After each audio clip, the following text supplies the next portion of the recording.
մեկ շատ կարևոր հարց, որը պետք է դնի այդ խորհուրդը իր առջև, դա պահանջն է ազատ արձակել բոլոր քաղբանտարկյալներին, քանի որ բոլորս հասկանում ենք, որ այս մարդկանց մեղքը ընդամենը 0 է, իրենք հորինեցին այդ ընտրակաշառքների թեման, որպեսզի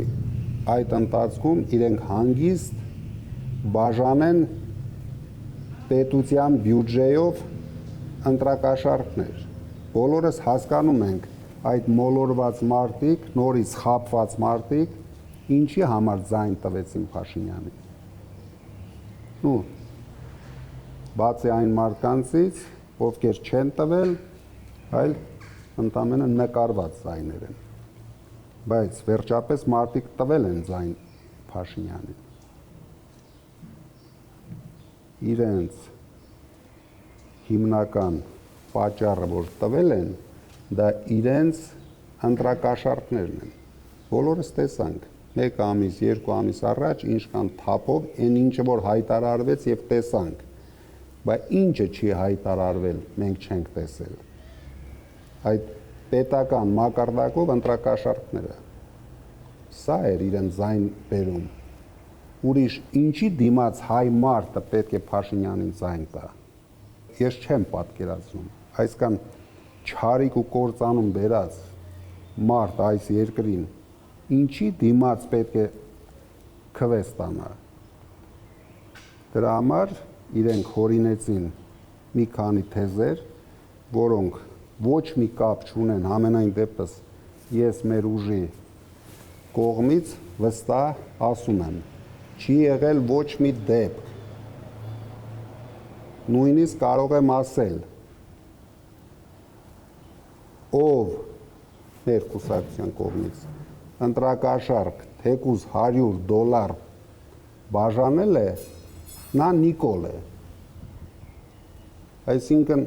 չկա այդպիսի բան։ Բայց ձայնագրությունները սանսը։ Թե ձայնագրությունները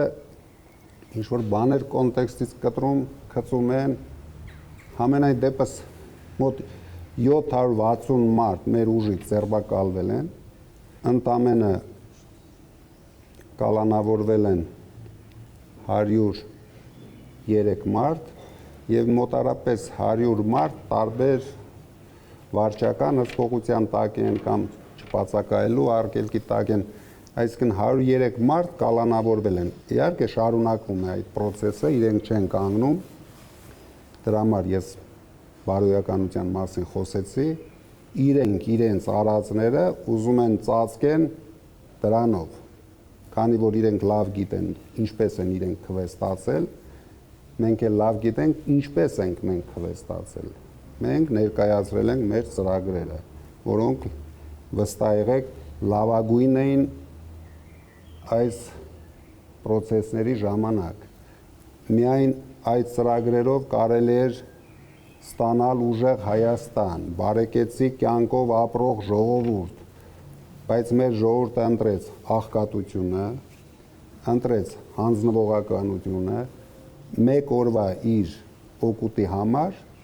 նորից շատերը ընտրեցին Ալիևի մարզպետին, որը հետևողականորեն քանդելու է մեր երկրի հիմքերը